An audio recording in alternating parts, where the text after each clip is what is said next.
नमस्कार शिक्षक बंधुओं, फिर से एक बार स्वागत है मेरे चैनल पर। और आज मैं आपके बीच जो तुरंत हाल ही में 2 लेटर इश्यू हुआ है अभी थोड़ा देर पहले माननीय के पाठक महोदय की ओर से, उसमें पहला जो है ये है और इम्पोर्टेंट है। मैं आपको कुछ बातें बताने वाला हूँ, तो कुछ मामलों में बात करेंगे जिसमें NIOS भी शामिल है एवं अन्य भी मुद्दे हैं। तो 2 लेटर की मैं चर्चा करूँगा। तो पहला जो लेटर है वो ये है कि अब जो है जिला स्तर पर प्रमाण पत्रों की सघन जांच शुरू हो चुकी है। सघन जांच कहने का तात्पर्य ये हुआ कि अब सिर्फ ये नहीं देखा जाता है कि इसका सीरियल क्या था और इन्होंने सीटेट किया है या इन्होंने एस्टेट किया है, बल्कि इसका मिलान भी कराया जा रहा है संबंधित बोर्ड से। तो इस स्थिति में काफ़ी लोग जो है जो डुप्लीकेट तरीके से या फर्जी तरीके से DVP करा चुके थे, वो लोग भी संदेह के घेरे में आ रहे हैं। तो कुल मिला जुला करके कहा जाए तो जो मेधा सूची आएगी दूसरी, उसमें सीट बढ़ने की संभावना है।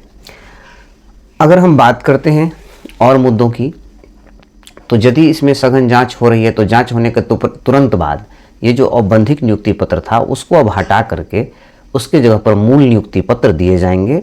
और जब से हम लोग विद्यालय में योगदान कर लेंगे तब से हम लोग का जो है वेतन वाला बात, तनख्वाह वाला बात तब से शुरू होगा। तो वेतन यदि तब से शुरू होगा तो इस बीच में क्या होगा, औपबंधिक है सब कुछ, इधर फाइनल हो जाता है तभी कुछ कहा जा सकता है। और इतना तो समझ लीजिए, जो सही है वो तो सही है, जो फर्जी है वो यहाँ इस रास्ते पर पकड़ा जा रहा है। एक और जो सबसे बड़ी बात है वो ये है कि अभी तक जो नियोजित शिक्षक बंधु थे उन्हें लगभग 80-90% ये विश्वास हो चुका था कि लगभग हम लोग उसी विद्यालय में रहेंगे जो हम लोग का पहले से पदस्थापित मूल विद्यालय था। लेकिन आज के लेटर ने यह स्पष्ट कर दिया कि नियोजित शिक्षक भी जो इस परीक्षा में चुने गए हैं उनको भी ग्रामीण इलाकों में पोस्टिंग की जाएगी और रैंडमली तरीका से उनका भी स्कूल आवंटन होगा। आज के लेटर में स्पष्ट कर दिया गया है कि जो लिस्ट तैयार किया जाएगा जिला शिक्षा पदाधिकारी के द्वारा, उसमें नियोजित शिक्षक को भी शामिल किया जाए रैंडमाइजेशन प्रक्रिया के लिए, और उनको भी ग्रामीण इलाकों में ही अभी नियुक्त किया जाएगा। फिलहाल शहरी क्षेत्रों में नियुक्त करने का कोई प्रावधान नहीं है। तो अब ये भी स्पष्ट हो गया कि नियोजित शिक्षक लोग जिस विद्यालय में थे वो कोई ज़रूरी नहीं कि उनको वही विद्यालय मिलेगा, वो भी रैंडमाइजेशन में आ रहे हैं। अब अगली जो लेटर है एक और, उसमें ये आया है कि एक प्रान नंबर होता है PRAN, प्रान नंबर, उसको जनरेट किया जाता है वेतन के समय के लिए। तो प्रान नंबर पहले से जनरेट करने के लिए आदेश दिया गया है जिला शिक्षा पदाधिकारी महोदय को, ताकि जो लोग ज्वाइन करेंगे छठ के बाद उनका वेतन ससमय भुगतान किया जा सके। ये भी लेटर इश्यू हो गया है। अब बात आती है मुद्दा NIOS की। तो NIOS के बारे में अभी बाजार गर्म है। आप सुनते ही होंगे कि कई तरह की बातें आ रही है। NIOS को हटा दिया जाएगा, NIOS का ट्रेनिंग नहीं पूरा है, उसका 2 साल का नहीं है, उसका 18 महीने का, कई मुद्दे हैं।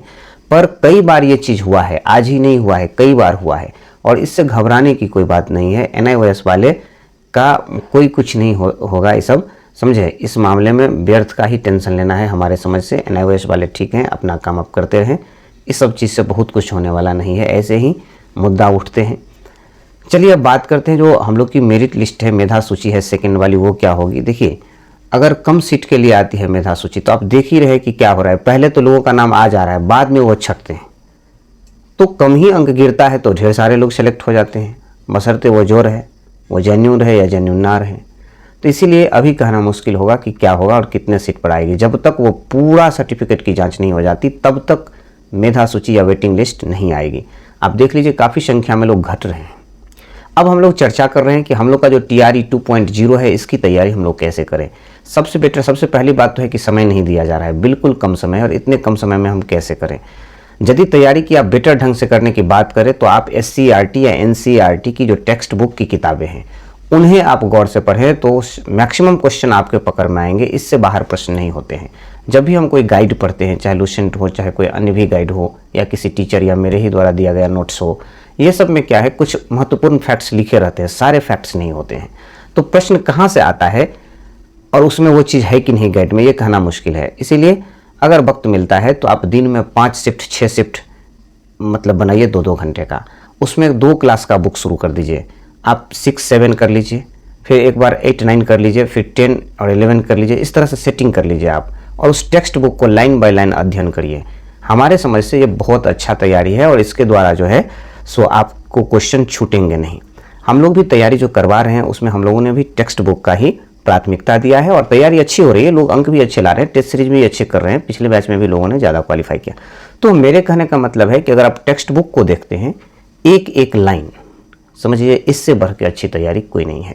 ये चीज़ करें जहाँ तक संभव हो करिए, समय कम है ये बात मैं जानता हूँ, इतना कम समय में ये काम करना थोड़ा कठिन जरूर है पर असंभव तो नहीं है।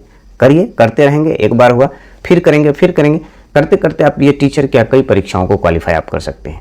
चलिए इन्हीं सब बातों के साथ मैं आपको ये भी बताना चाहूँगा कि जिसको पिछले परीक्षा में रिजल्ट आ गई वो तो अच्छे हैं, जिन्हें नहीं आई वो व्यर्थ ही अपना समय बर्बाद कर रहे हैं चिंतित होकर। चिंतित तो होइए ही मत, इससे अच्छा है कि आप मेहनत करिए। अब कई लोग बात करते हैं कि सर पीआरटी का तो सीट ही नहीं है, तो पीआरटी का सीट नहीं है तो जब आएगा सीट तब आप पढ़िएगा, जब सीट आएगी तब पढ़िएगा, अभी से पढ़ के रखिएगा तब तो आप मेरिट में आगे आएंगे। अभी से आप पढ़िए, अभी से आप एनसीईआरटी की या एससीईआरटी की सरकारी स्कूल की जो किताबें हैं वो छठा से पढ़ना शुरू कर दीजिए। पीआरटी वाले भी एक एक अध्याय का एक एक लाइन पढ़ते चलिए, न दाएं देखिए न बाएं देखिए, मतलब दाएं और बाएं किधर भी नहीं देखना है, आप एकदम पढ़ाई पर फोकस करिए। और सीट और वैकेंसी आने की चिंता ना करें, वैकेंसी आएगी, उस समय में आप तैयार हैं कि नहीं ये बहुत इंपॉर्टेंट होता है। आप तैयार होइए, पहले आप तैयार होइए, वैकेंसी आएगी ही, आप तैयार रहेंगे तो ही आपका रिजल्ट होगा।